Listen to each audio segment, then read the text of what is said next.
If you have your Bibles, turn to the Gospel of John, chapter 2, and we'll be reading in verses 1 through 11. If we haven't met before, my name is Brad Chandy. I'm one of the pastors here, and we've been started a new sermon series in the Gospel of John here at the beginning of Advent, and we are in one of my favorite stories of the Gospel of John, and probably the same for you. John 2, verse 1, on the third day, a wedding took place at Cana in Galilee. Jesus' mother was there, and Jesus and his disciples had also been invited to the wedding. Just to give you an idea of where we're located, our best guess is that Cana is located about 9 miles to the north of Nazareth. And historians, they estimate that in the first century, Nazareth had a max population of about 500 people. Cana then would have been much, much smaller. So we're talking about a very small village, extremely small. And they have a wedding. And we've talked about this also before, but a Jewish wedding feast was a very big deal. They would last as long as 7 days. They would include, food, music, dance, celebration. 7 days where the entire village shuts down. Everybody parties.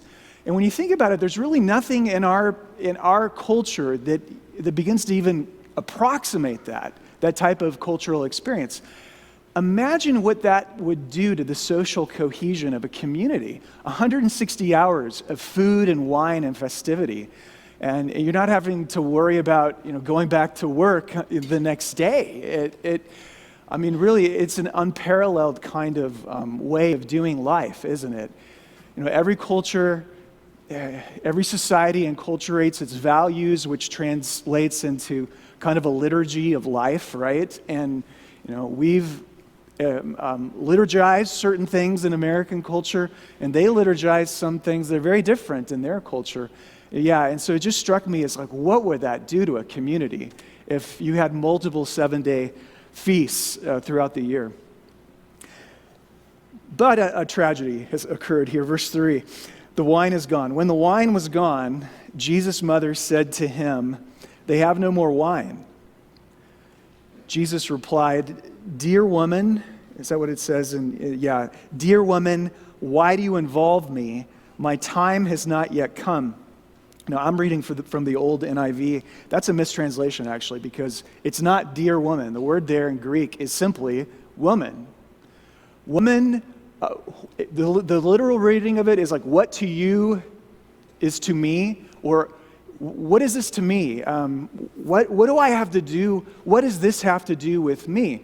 Woman, and that's definitely not the customary way that you would address your mom in the first century. Just like today, you'd woman.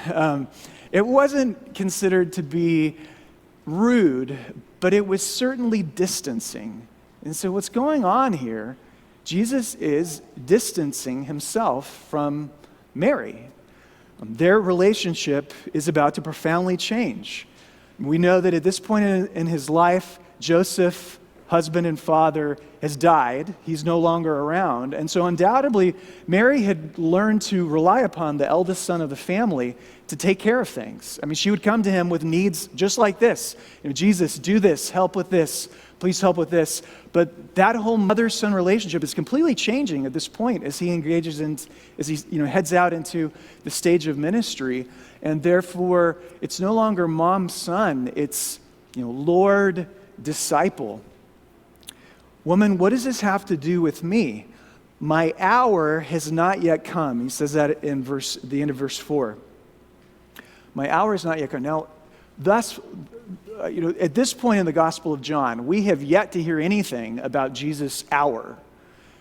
So if you're reading it for the very first time, you'd be like, what is he talking about there? It's intended to create some dramatic tension. What is this hour? Now we know that the hour turns out to be his hour of exaltation on the cross.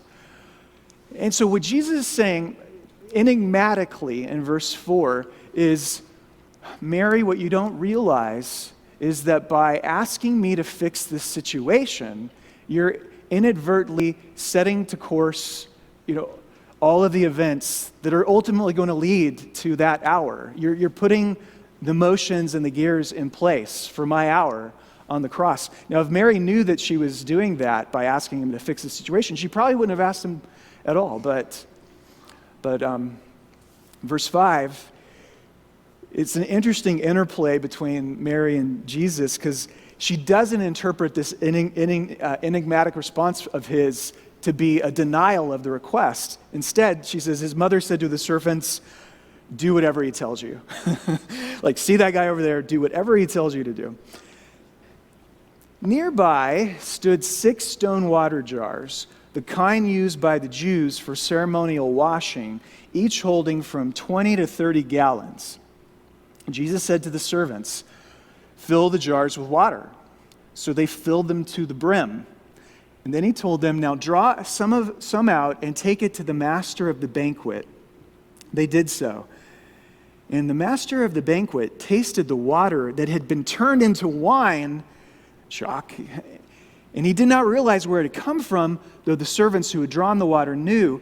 Then he called the bridegroom aside and said, everyone brings out the choice wine first, and then the cheaper wine after the guests have had too much to drink. But you have saved the best till now. This, the first of his miraculous signs, Jesus performed in Cana in Galilee. He thus revealed his glory, and his disciples put their faith in him.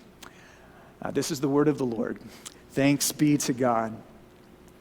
Well, you have to keep in mind, even though running out of wine is not a life and death situation, it kind of was.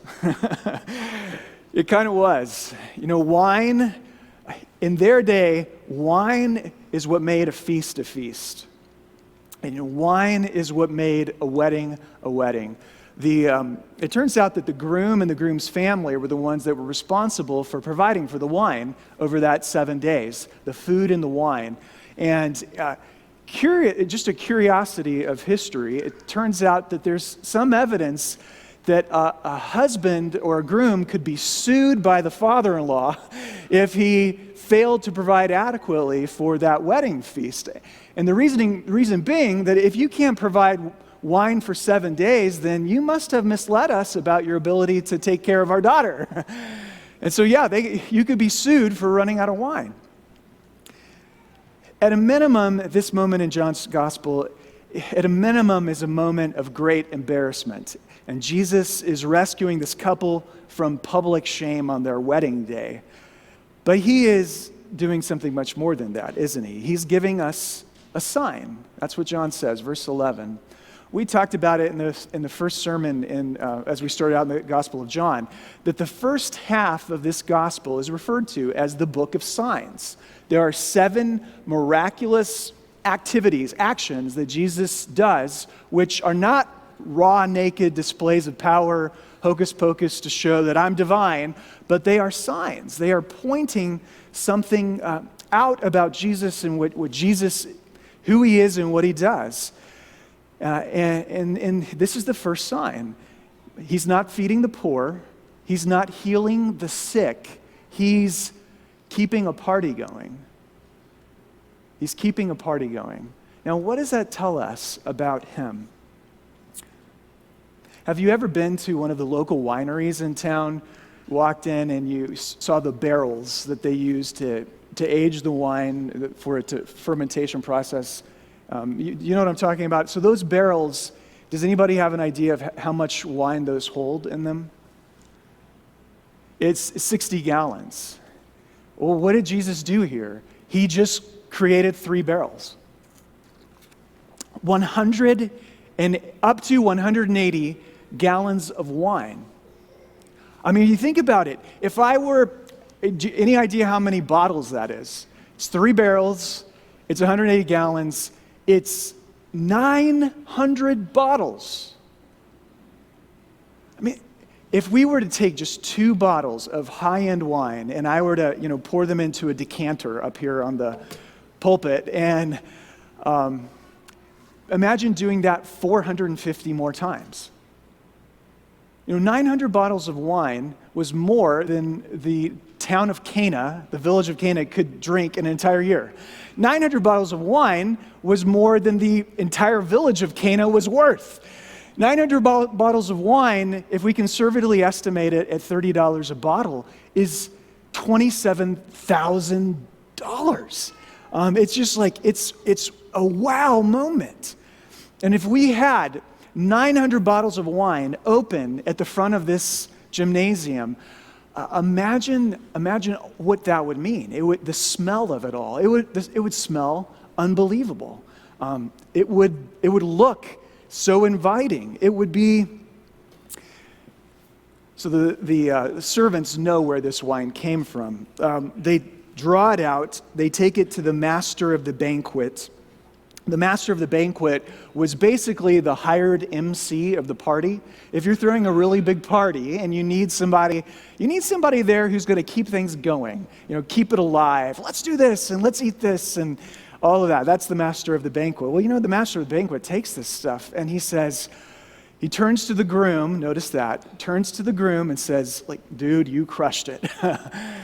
Because normally the way these things work is people, they serve the best wine to begin, and then once your palate is glazed over and everybody maybe has had a little too much to drink, you're no longer able to distinguish between the good stuff and the cheap stuff. And so everybody serves the cheap stuff on days 3, 4, and 5. But you, and the words that are supposed to be so meaningful there, you saved the best till now. And what does that tell us about Jesus? The other thing of significance here is that the jars that held the wine we read it, they were jars of purification. In the first century, when you went into a major feast, they didn't have soap, but you were concerned even not so much about personal hygiene as you were ceremonial cleanliness. In order to sit down at table with your fellow Jews, you would first need to take a bottle of water and pour it over your hands. And putting it over the hands means that we are together ceremonially clean. It was, be clean. Don't be like the dirty Gentiles. Be clean, wash. And as you may know, all of the Old Covenant, it was constantly, you were washing everything. Because you were constantly getting dirty. The idea being that sin is always contaminating everything, and so we have to constantly be washing. So picture the experience of a wedding guest who walks into the wedding late. And they take one of these jars, they're intending to wash their hands with the water, and all of a sudden they realize, this isn't water, this is wine. Again, they smell it, they see it. This is a sign. What is it signifying? What do you think it's signifying? Well, here's what I think it's signifying.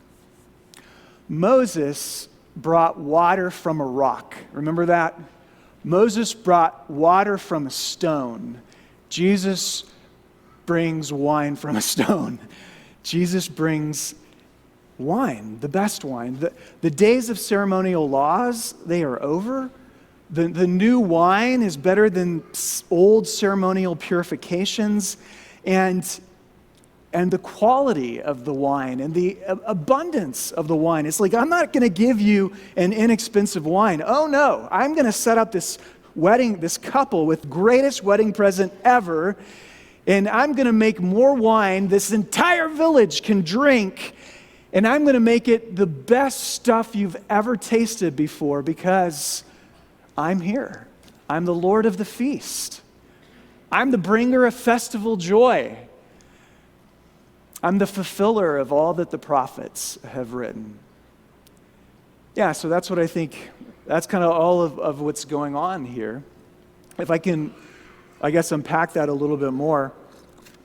There are 2 passages in the Old Testament that are particularly helpful in describing this.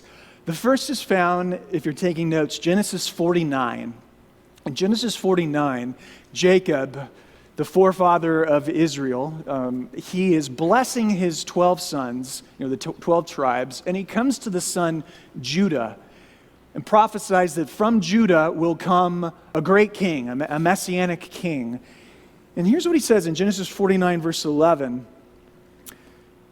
This is the prophecy, that Judah will tether his donkey to a vine, his colt to the choicest branch. He will wash his garments in wine, his robes in the blood of grapes. His eyes are darker than wine, and his teeth whiter than milk. Now, what does it mean that Judah will tether his colt, his donkey, to a vine? What do you think that means? Well, it's a picture of abundance. It's a picture, we're not living in drought and in desert. No, the age that is to come, the messianic age that is promised. I mean, there's going to be so much wine. There are going to be so many grapes and grapevines. You can tie your colt to that as though it was a hitching post. When you go to wash your clothes, you won't use water and soap suds. You'll be able to wash your clothes in Merlot. So that is the abundance of the time when the King of Judah finally comes. It's a really cool picture, isn't it? The second passage of note is from the prophet Amos, chapter 9, where he says, listen to Amos, "Behold, the days are coming, declares the Lord, when the planter will be overtaken by the one who is treading grapes," i.e. in a winepress. He goes on, "New wine will drip from the mountains and flow all the hills. And I will bring my people Israel back from exile. They will rebuild the ruined cities and live in them. They will plant vineyards and drink their wine." As one author puts it this way, all of the prophets testify to this. Amos, Hosea, Jeremiah, they all link the Messianic age with an abundance of wine, as do several Jewish works that were popular in the first century. The Messianic age is the time when God will put an end to all human suffering, where death will be done away with, where human sin will be eradicated, and there will be such an abundance of laughter and joy, like a great bottle of wine that everyone is enjoying in perfect moderation. When all things are made new, what will it taste like? What will it feel like? It'll feel like this. It'll feel like this. And he goes on, here's the key. The gallons and gallons of the very best wine which Jesus created at the wedding feast was an image of that world, of that indescribably wonderful world that he will create for us by his life, his death, and resurrection. It is a glimpse, it is a taste of the glorious joy of that world. You know what I'm talking about? Okay, if you're at a table with a group of friends, and all these friends need to be over the age 21, but you're sitting there and everybody is having a glass, and everybody is enjoying a glass, but they're not drinking too much. Nobody's drinking too much. It's just right. And you're sitting there with your best friends. What happens then? I mean, everybody laughs. Everybody's telling stories. Everybody, in those moments, it is almost, I've used this analogy before, it's almost like we are a steer in a rodeo, and we're all tied up. We're tied up. We have all of these laughs inside of us, these stories inside of us, these jokes inside of us, but this world is so hard. And it's so painful that we're like a steer that's he's got his legs tied. And yet when you're at that perfect moment, enjoying a bottle with friends, around a great meal, it's like, it's untied. And all of those things kind of bubble to the surface. And you can't help but laugh. Can you? You just cannot help but absolutely laugh and smile, and it's the best. It's the best. And I think that is what they're trying to get into our minds when they picture the Messianic age in this way. Now, I feel I do have to make the point. It's not a license to get drunk, right? It's not a license to get drunk. This isn't, Obviously we all have different families of origin, and in some of our families of origin, alcoholism was a very big deal, very painful deal. This is not a license to drink whenever. We have to, as Christians, use our liberty wisely. But it's because we have such a tortured relationship with wine that, a number of commentators, they get to John chapter 2, and you know what they say that Jesus created? They say he created unfermented wine. Like, the miracle is the best grape juice imaginable.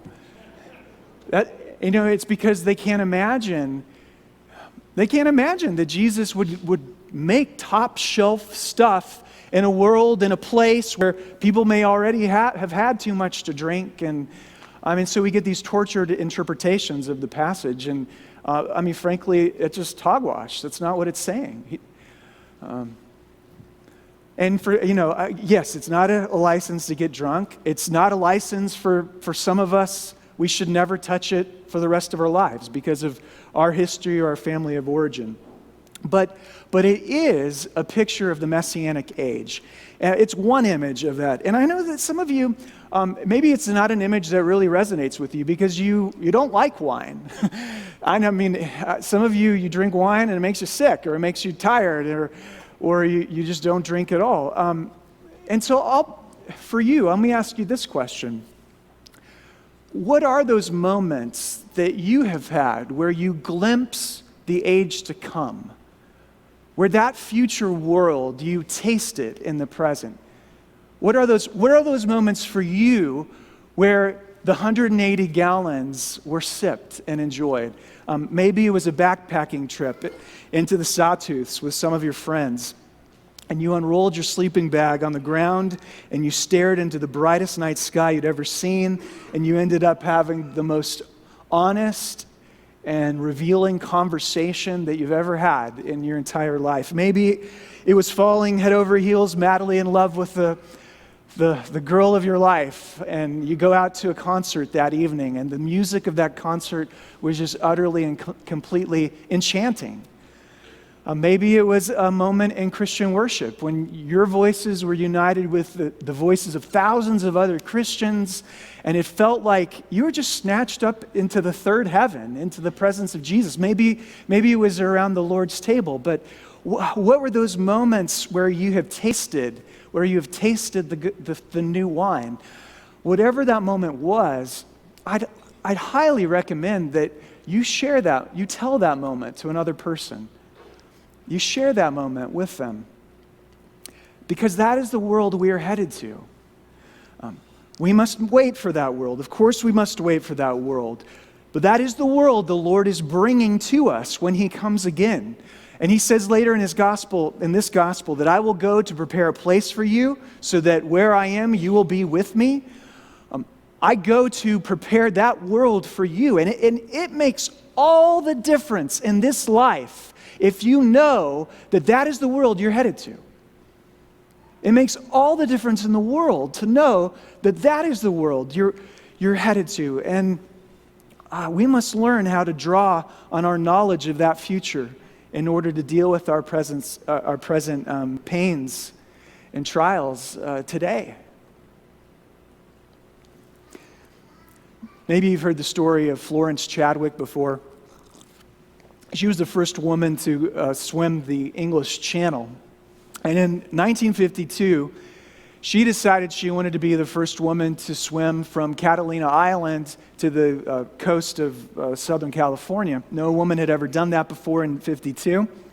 She set off that morning. It was very foggy, unsurprisingly, when she started her swim, and she couldn't see very far.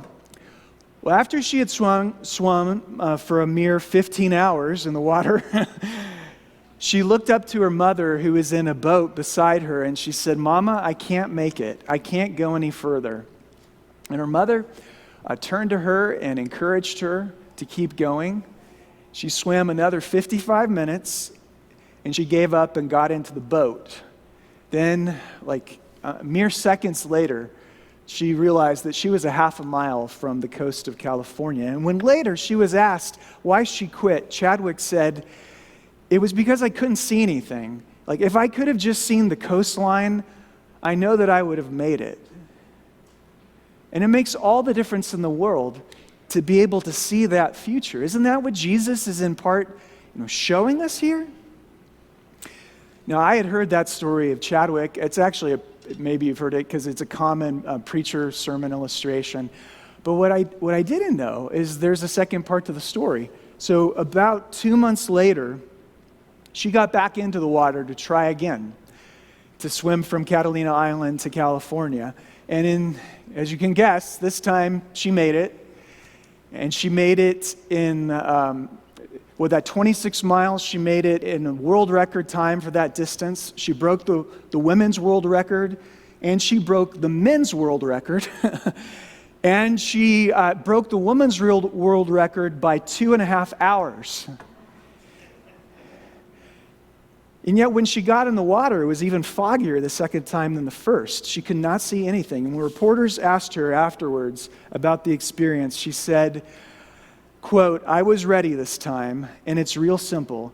I kept a picture in my mind of the shoreline.